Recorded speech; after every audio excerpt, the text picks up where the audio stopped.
अस्सलाम वालेकुम, सत श्री अकाल, नमस्ते दोस्तों। कैसे हैं आप लोग? उम्मीद करता हूं कि आप लोग ठीक ही होंगे। मैं Mohammad Firoz Islamic knowledge channel में आप सबका स्वागत करता हूं।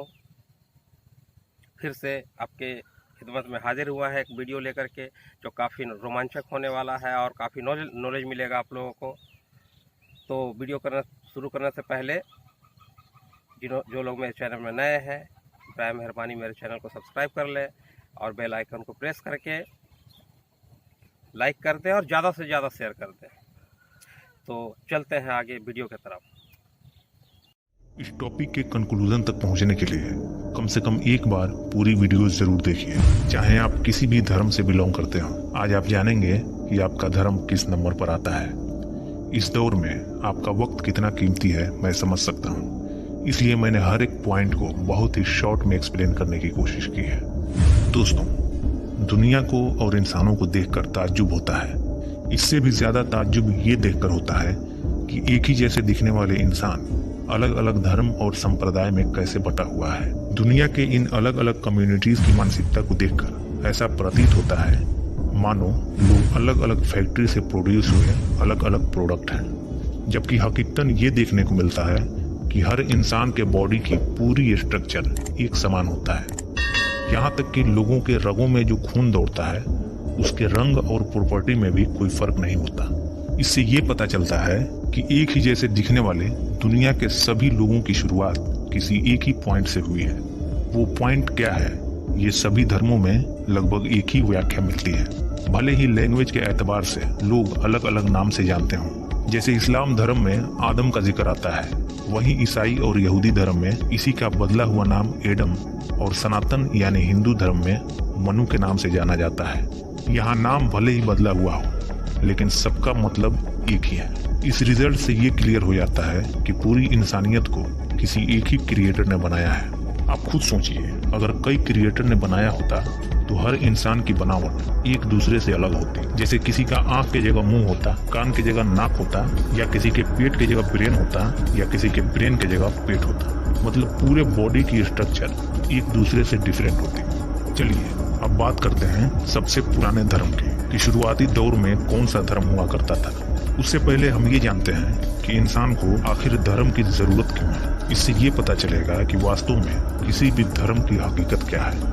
किसी भी चीज की जानकारी लेने के लिए इंसान के पास 3 सोर्स ऑफ इंफॉर्मेशन होती है, जिसके थ्रू इस पूरी दुनिया की चीजों और इस दुनिया के बाद की भी दुनिया की जानकारी हासिल की जा सकती है। सबसे पहला सोर्स ऑफ इंफॉर्मेशन है इंसान की 5 सेंसेस, यानी आंख, कान, नाक, मुंह और स्पर्श, जिससे देखकर, सुनकर, सूंघकर, चखकर या छूकर जानकारी ली जाती है।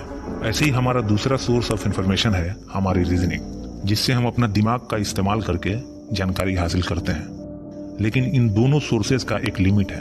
कोई भी अगर इस लिमिट को क्रॉस करने की कोशिश करता है तो हर हाल गलती करेगा। उदाहरण के लिए मान लीजिए कोई स्ट्रक्चर है, वो स्ट्रक्चर मकान है या इमारत, ये जानने के लिए उसे अपना पहला सोर्स इस्तेमाल करना पड़ेगा। अपनी आंखों से देखेगा कि वो एक मकान है, लेकिन सिर्फ आंखों से देखकर ही और अधिक जानकारी नहीं ले सकता, इसलिए उसे अपना दूसरा सोर्स इस्तेमाल करना पड़ेगा। उसके रीजनिंग से पता चलेगा कि इतने सिस्टमेटिक तरीके से बना हुआ मकान अपने आप नहीं बन सकता, बल्कि किसी ने इसे डिजाइन किया होगा, इंजीनियर नक्शा खींचा होगा, कंस्ट्रक्टर लेबर और कारीगर से इसको बनवाया होगा। जैसे ये सब जानने के लिए हम बिना रीजनिंग के देखकर या सुनकर पता नहीं कर सकते, उसी तरह इस दुनिया में बहुत सारी चीजें ऐसी हैं जिन्हें इन दोनों सोर्सेज से नहीं जाना जा सकता। हम इंसानों को जब किसी क्रिएटर ने बनाया है तो उसका कुछ मकसद भी होगा, कुछ नियम भी होंगे और कुछ शर्तें भी होंगी। उस क्रिएटर की पहचान, उसका मकसद, नियम और शर्तें इंसान न तो अपने सेंस से पता कर सकता है और ना ही अपने रीजनिंग से। अगर पता करने की कोशिश करता है तो डेफिनेटली गलती करेगा। इसके अलावा इंसान का आपसी ताल्लुकात, जीने और मरने की प्रक्रियाएं, लोगों की समस्याएं और उसका समाधान, ये सब कुछ जानने के लिए हमें तीसरा सोर्स ऑफ इंफॉर्मेशन की जरूरत पड़ती है, जिसे रेवलेशन यानी वही कहा जाता है। ये ईश्वर द्वारा रहस्य से पर्दा उठाने वाली बातें होती हैं। तमाम इंसानों में से ईश्वर अपने खास बंदे को चुनता है और लोगों को संबोधित करते हुए उस पर वही नाजिल करता है, जिसे पैगंबर, दूत या प्रॉफिट कहा जाता है। शुरुआती दौर में हजरत आदम और उनकी औलाद एक ही ईश्वर की उपासना करते थे और उसकी तमाम नियम, शर्तों और सिद्धांतों पर बाखूबी अमल करते थे और एक अरसे तक सभी लोग एक ही धर्म से ताल्लुक रखते थे। फिर शैतान ने लोगों को बरगलाना शुरू किया, जिससे कम्युनिटी में बिगाड़ पैदा हुआ। लोग सत्य मार्ग छोड़कर गुमराही में फंसते चले गए और जब लोगों में हराम हलाल की तमीज नहीं रही तो ईश्वर ने लोगों को सत्य के रास्ते पर बुलाने के लिए उन्हीं लोगों में से अपना एक पैगंबर सिलेक्ट किया, जिनका नाम इदरीस बताया जाता है। जिन लोगों ने उनकी बात मानकर राह हक इख्तियार किया वो ईमान वाले हुए और जिन्होंने इनकार किया और अपने जिद पर अड़े रहे वो काफिर हुए। इस तरह यहाँ 2 धर्मों का विभाजन हुआ। अब यहाँ 2 फेज बनता है। अगर इनकार करने वाले कम्युनिटी के नजरिए से देखा जाए तो पैगंबर का हक के रास्ते पर बुलाने को नया धर्म कहा जाएगा, लेकिन अगर हकीकी नजरिए से देखा जाए तो इनकार करने वालों ने नया धर्म बना लिया था, क्योंकि पैगंबर ने तो उन्हें उसी रास्ते पर बुलाया था जिस पर उनके पूर्वज हुआ करते थे। वे लोग भी एक ईश्वरवादी थे और इन्होंने भी एक ईश्वरवादी की तरफ ही बुलाया था। इससे भी ज्यादा बुराई और गुमराही फैली जब इस कौम में भी बिगाड़ पैदा हुआ।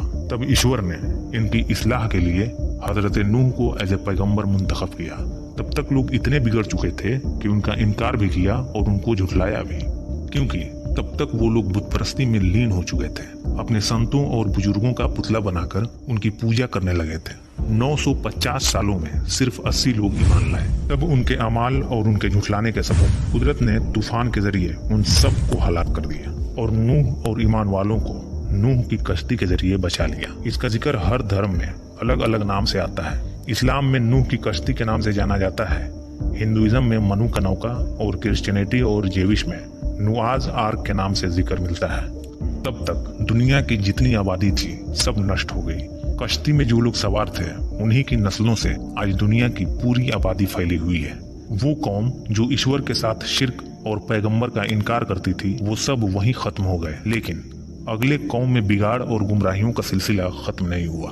हर दौर में जब जब लोगों में बुराइयां फैलती थी और लोग अपना मकसद भूलकर ईश्वर के नियमों की धज्जियां उड़ाते थे और उसकी उतारी हुई किताबों में अपने ख्वाहिशों के मुताबिक बदलाव करते थे, तब ईश्वर अपना पैगंबर भेजकर उनकी इस्लाह करवाता था और उनको सही ट्रैक पर बुलाने के लिए दावत दिलवाता था। लेकिन अक्सर लोग उनका इनकार करके अलग अलग धर्म में विभाजित होते चले गए। हजरत आदम अलैहिस्सलाम से लेकर लगभग 1,24,000 पैगंबरों का सिलसिला हजरत मोहम्मद सल्लल्लाहु अलैहि वसल्लम पर खत्म हो गया।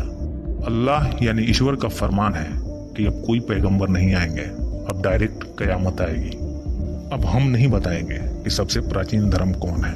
आप अपनी सोर्स ऑफ इंफॉर्मेशन का इस्तेमाल करो और हकीकी नजरिए से देखो कि हकीकत क्या है। दुनिया में अक्सर जो लोग बुत पूजते हैं वो अपने पैगंबरों और बुजुर्गों के बुतों की पूजा करते हैं। हालांकि उन लोगों ने कभी नहीं कहा कि मेरी पूजा करना। खासकर हिंदुइज्म में श्री राम, श्री कृष्णा या शिव शंकर, इन्होंने कभी नहीं कहा कि मैं भगवान हूँ या मेरी पूजा करना।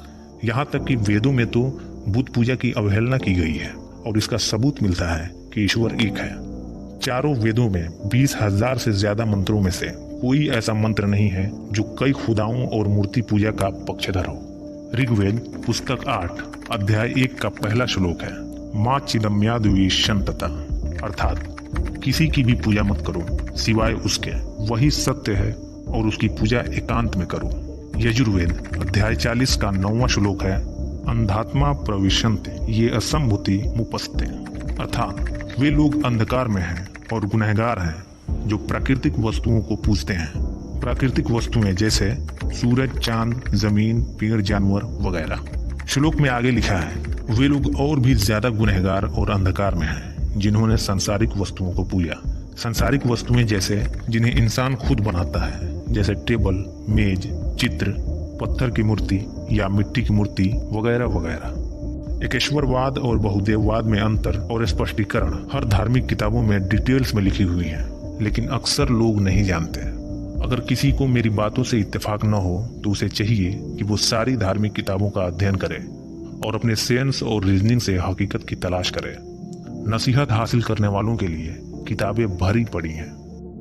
खैर, इस टॉपिक पर आप क्या सोचते हैं हमें कमेंट करके जरूर बताइए। और आपसे कोई सबसे पुराने धर्म पर बहस करता हो तो मेरी सलाह है कि उसे ये वीडियो जरूर प्रेफर करिए। तो आज के लिए बस इतना ही। हम फिर मिलते हैं ऐसे ही किसी रोचक और हकीकत जानकारी के साथ। तब तक के लिए हमें इजाजत दीजिए। शुक्रिया।